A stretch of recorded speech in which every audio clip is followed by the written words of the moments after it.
Super Smash Bros. Has an odd effect on video game franchises. Like I said in the main review, the popularity of Marth and Roy in Smash Bros. Was what convinced Nintendo to try and release Fire Emblem in the West, and Ike's inclusion in Super Smash Bros. Brawl has made sure that all Nintendo fans know who he is, even if they've never played Path of Radiance before.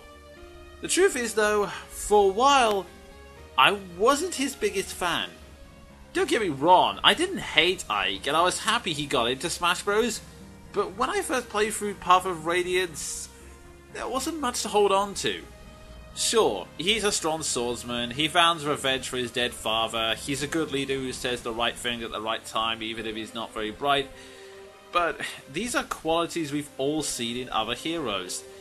For the longest time, I saw him as a likable but bland hero.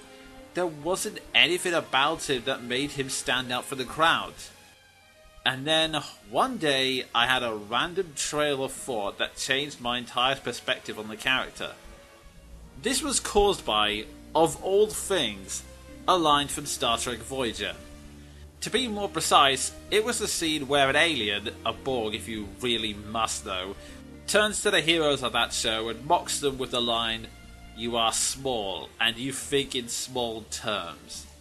That line stuck in my head for a long while, just bouncing around in there, not doing very much, until out of the blue, I connected the dots and realized that that line not only summed up Ike as a character, but the reason why he is the hero of this story.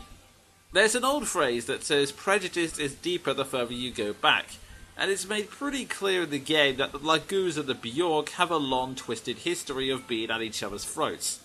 Even if a Bjork had never seen a Lagoos before, their parents, neighbours and friends have already created that label, and as the child grows up, they accept those labels as the truth because that's all they know.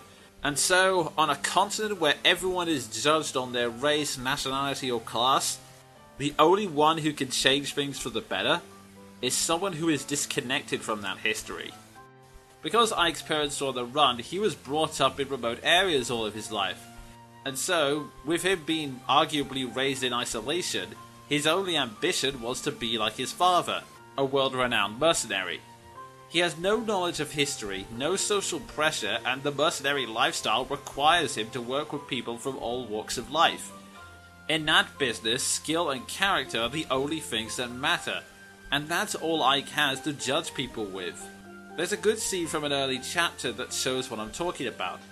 After saving a port town from pirates, our heroes are complimented by an elderly gentleman who says that they are good enough to be in the Crimean army, and wonders out loud if this kind of work is beneath them. Shinon and Gatry use this chance to try and convince Titania to aim for higher prospects, without much success. In fact, all they really do is anger her. Ike, however, says that he is proud of what the company does and respects everything Titania and his father have done to keep it running. This life is all he's ever known, so he sees no reason to aim higher than that. His upbringing has given him a mindset when no one is on a pedestal. He doesn't look up or down at anyone, he just looks straight ahead and judges them as people, not labels. You see this when he meets Ranulf for the first time. He calls Ranulf a subhuman, a dirty slang for a goose, but when he realizes that Ranulf is pissed off by the word, he quickly apologizes and never uses that term again. The only time he ever shows direct hatred for someone is when they hurt him personally. The Black Knight is an obvious example, but Nazir also gets a taste of it when he betrays the group right in front of them. What's interesting about that second incident is that Ike admits whilst he was angry at that moment, after he calmed down he couldn't bring himself to hate him anymore. Even in his anger, he remembered Nazir's character and that he wouldn't do something like this without reason. It doesn't sound like much, but this level of acceptance and honesty is exactly what's needed in a world filled with so much prejudice. That's not to say Ike is infallible by any means. His upbringing can be a double-edged sword since it also comes with no knowledge of politics or social tact. Heck, there's at least 2 instances in the game when he almost gets the group killed for speaking his mind at the wrong time in front of the wrong people. And whilst it's not exactly a flaw, there is only one person he has ever placed on a pedestal. his father, Greil. With his mother gone, leaving behind only faint memories, Ike's only role model in life was his father, his only goal to be a good mercenary and surpass him as a swordsman. The instant Greil died, that goal became unobtainable.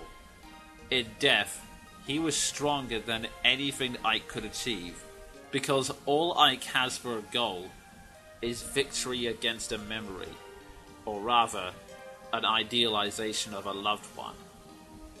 Even if he did surpass Greil, I doubt he would ever admit it to himself, especially after Volkay told him that Greil crippled his sword arm, giving Ike the perfect excuse to keep his father above him.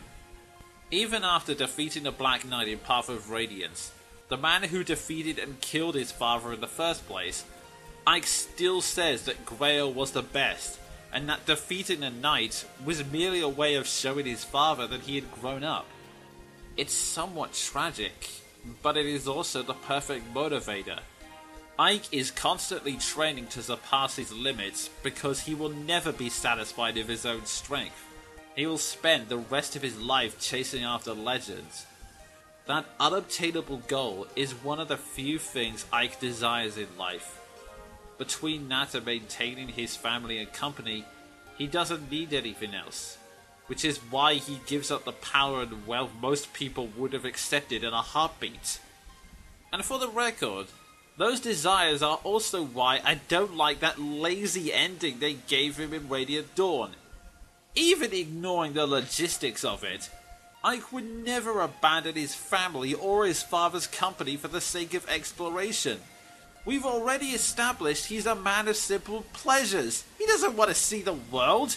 For crying out loud, he gave up his position as one of the most powerful generals in Crimea. Do you honestly think he would care about being the first man to discover a country?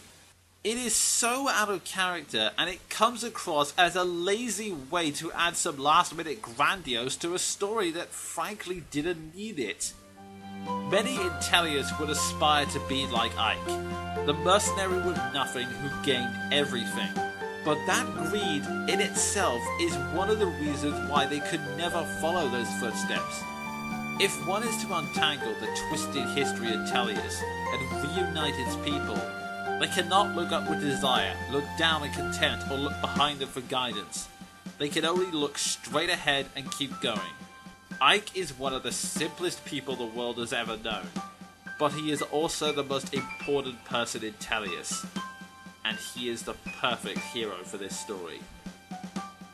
And yes, he fights for his friends. I've referenced your stupid meme. Happy now?